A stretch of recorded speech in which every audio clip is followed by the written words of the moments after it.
Mais uma vez, a Lei Maria da Penha está sendo instrumentalizada para calar um homem que tem razão. Pois é, gente, isso que eu falei não é um exagero, tá? Eu não tô aqui usando de clickbait, não. Eu vou primeiro deixar o próprio biólogo Henrique falar aqui e eu vou explicar tudo o que está envolto disso. Por favor, assistam o vídeo até o final. É importante, muito importante. Mas antes, se você não me conhece, é novo aqui no canal, até mesmo para você que já é da casa, olá, tudo bem do lado daí, tudo certinho?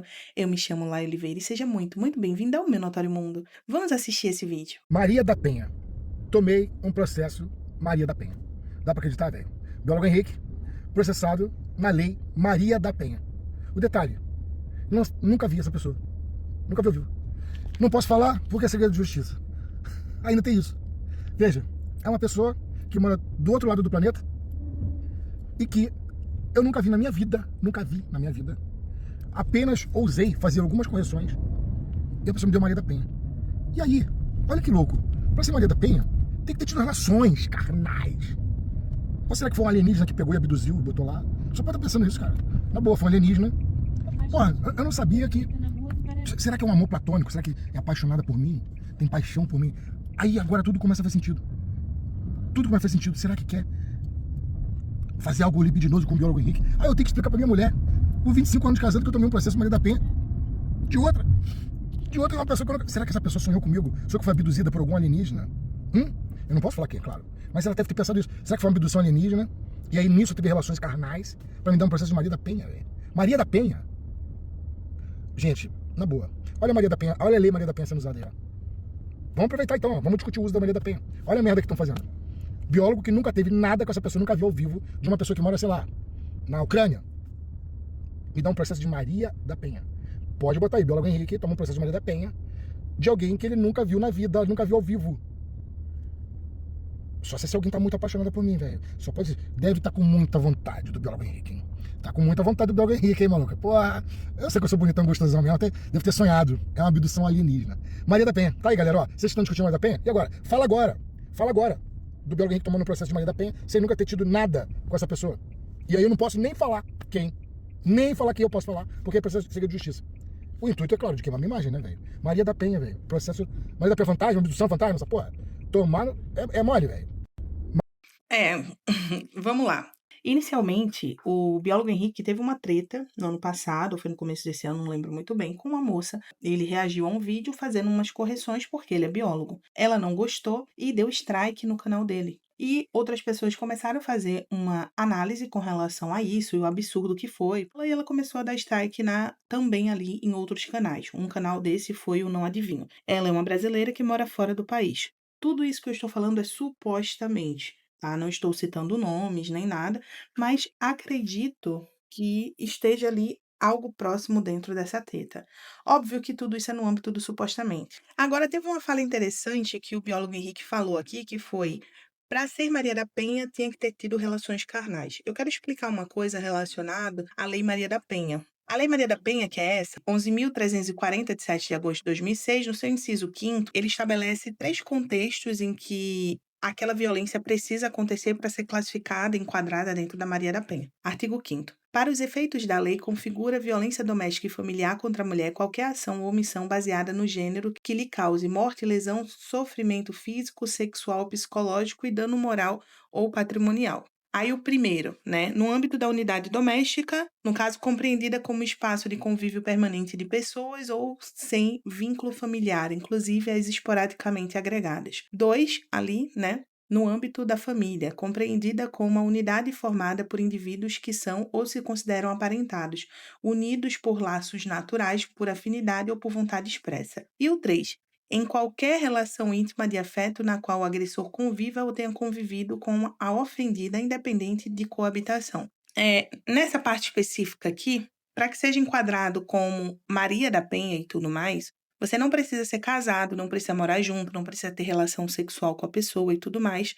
Só que aí vem uma questão importante, que é, você precisa ter um convívio de alguma forma com aquela pessoa. Então, onde o caso do Henrique entra? Porque, segundo o próprio relato dele que a gente viu aqui, ele nunca viu essa pessoa pessoalmente, ele nunca namorou essa pessoa, não teve nenhum relacionamento com ela, enfim, não é familiar dessa pessoa, nunca sequer esteve fisicamente com ela. Ele não se enquadra em nenhum desses 3. Por conta disso, esse enquadramento da Lei Maria da Penha, nesse caso específico, é incorreto, não deveria ocorrer. Tá? Então, eu não consigo ter acesso aos autos do processo para saber em que ponto tá e o que ela alegou. Mas isso aqui é um problema muito sério, porque, sei lá, ela pode ter alegado qualquer coisa, mas isso não deveria se enquadrar na questão da Maria da Penha. Agora você entendeu o que eu falei lá no começo, que a Lei Maria da Penha está sendo instrumentalizada para calar um homem que tem razão? Porque o advogado dela não deveria nem sequer ter colocado isso aqui como uma possibilidade. Tem um livro que eu já citei aqui no canal e eu também uso ele, né, junto assim com o meu rosto, lá nas minhas lives, que é o livro Falácias da Justiça Social, do Thomas Sowell. Esse livro do Sowell é muito interessante porque ele passa boa parte do livro fazendo uma crítica que,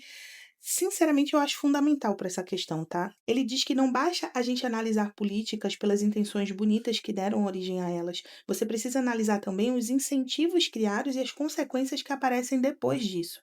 Então, você não pode criar um instrumento extremamente poderoso, porque Maria da Penha é um instrumento extremamente poderoso, e depois simplesmente se recusar a discutir, né, os abusos, as distorções possíveis desse instrumento, porque a finalidade original dele, tecnicamente, era nobre. Por que eu tô falando isso? Porque, infelizmente, hoje no Brasil, a gente não pode questionar a Lei Maria da Penha. A gente não pode falar as coisas erradas relacionadas à Lei Maria da Penha. O biólogo até falou numa parte ali, já que está sendo discutido a Maria da Penha, porque teve um caso ali com o ex-marido da Maria da Penha, eu já fiz vídeo sobre isso no canal, mas ele foi dar uma entrevista e dentro dessa entrevista ali, ele nem sequer citou a mulher, mas já foi feita uma censura prévia, não deixaram as pessoas assistirem a entrevista e ainda por cima o homem foi preso. Então é bem bizarro. Ah, e teve essa questão que ele falou também que não pode falar, porque tá sobre sigilo, né? Por quê?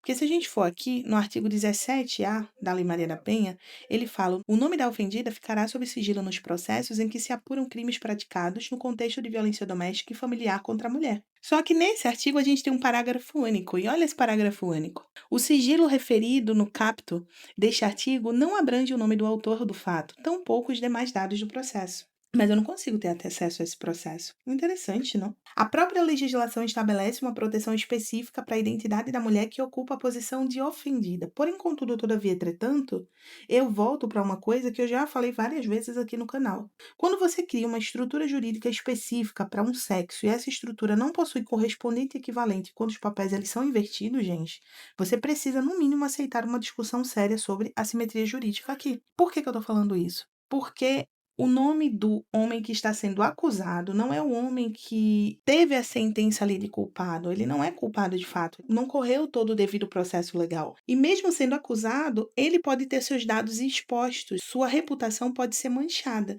Mas a da mulher que está acusando, e caso seja provado que foi uma acusação falsa, a gente não vai saber. Não é bizarro isso? Porque está em segredo de justiça. Eu sei que juridicamente vai ter gente que vai dizer assim: ah, Lai, mas isso existe porque existe uma vulnerabilidade específica da mulher. Eu conheço esse argumento. Só que isso não torna a lei imune à crítica. E muito menos significa que toda a utilização da Lei Maria da Penha seja automaticamente correta simplesmente porque uma mulher pediu. Deixa eu voltar aqui para o Henrique. Entendem a situação? E por isso que eu sempre acho importante ampliar essa discussão, porque isso deixou de ser, para mim, assim, uma questão sobre o biólogo Henrique há muito tempo. Na verdade, isso começou desde que aconteceu o caso com Marco Antônio Heredia, que é o ex-marido da Maria da Penha, como eu citei anteriormente. Gente, o homem ele foi preso preventivamente depois de conceder uma entrevista sobre o caso dele. Você entende isso? E antes que alguém venha falar: ai, Elaine, mas ele descumpriu uma ordem judicial. Ok, é justamente a ordem que eu estou questionando. Segundo o próprio Ministério Público do Ceará, quando eu fui pesquisar, desde 2024, o Heredia está proibido ali não apenas de divulgar o nome ou a imagem da Maria da Penha, mas também de divulgar informações relacionadas ao processo. Só que isso é bizarro, porque ele é impedido de falar e ela não. Um homem pode ser impedido pelo Estado de contar publicamente a própria versão de um processo do qual ele faz parte? Porque para mim isso é muito grave, entendeu? E Eu sei que gente, eu tô prevendo aqui todas as perguntas, porque são os comentários que eu tô vendo ultimamente, tá, sobre esse caso. "Ah, mas existe uma medida protetiva, não sei o quê". Tá, e daí? A existência, gente, de uma medida protetiva não transforma automaticamente uma restrição colocada dentro dela em algo que não pode ser questionado. A gente tá entendendo em que ponto a gente tá chegando? Porque se a medida judicial impede alguém de falar sobre fatos da própria vida, sobre um processo em que ele foi réu e sobre uma condenação que atingiu diretamente a existência dele, a gente precisa discutir qual é o limite disso. A justiça ela não ficou apenas na prisão do cara. Ele também foi determinada a retirada dos conteúdos relacionados à entrevista e proibido ali a vinculação da imagem da reportagem. Então, desculpa, mas como criadora de conteúdo e também como cidadã, isso é questionável para mim. Isso é muito grave. Quando uma medida de proteção está começando a ser utilizada ali para transformar aquilo também em um mecanismo de controle daquilo que pode ou não pode ser dito publicamente, a gente precisa discutir liberdade de expressão. Vocês podem chamar do nome que vocês quiserem, mas isso é censura. E isso fica uma situação extremamente incômoda, incorreta. A Maria da Penha pode dar entrevista, pode escrever livro, pode contar a versão dela, pode aparecer ali em documentário, entrevista, reportagem, evento, campanha. O aniversário da lei, todo aniversário dessa lei ela aparece contando aquilo que aconteceu segundo a narrativa dela, só que ele não pode contar a versão dele. Desde 2024 o cara tá impedido de contar a versão dele. Antes disso já foi feito algumas mini censuras com relação a isso. Entendem?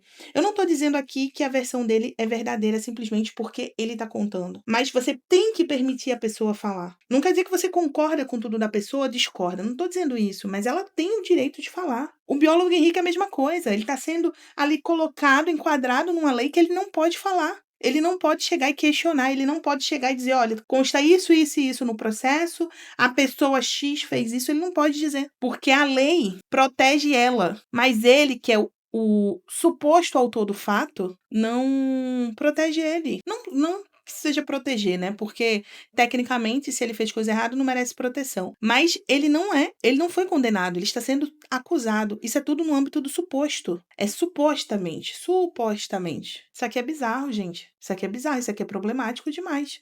A pessoa que faz uma falsa acusação, supostamente, mediante essa lei, por essa questão, a gente não vai saber. Mas o cara que está sendo supostamente, falsamente enquadrado, vai poder. Ou os dois ficariam com um sigilo no nome, ou nenhum dos dois ficariam. A não ser que incluísse menores de idade. Que não é o caso. Nem no caso do Herédia, porque as filhas não são menores de idade, e nem no caso do biólogo Henrique. Preste atenção. Até então, não existe nenhum vínculo do Hugo Henrique, familiar e tudo mais, íntimo, nada com relação a outra moça. Então não tem nada que vincule ele que permita trazer essa situação pra dentro da Lei Maria da Penha, tá? Isso aqui, gente, é bizarro demais. Mas claro, tudo que eu falei aqui é a minha opinião e eu gostaria de saber qual é a sua. Deixa aqui nos comentários, não esquece de se inscrever nesse canal e me segue também lá no Instagram. Foi muito, muito bom conversar com você. Até a próxima e fica bem, tá?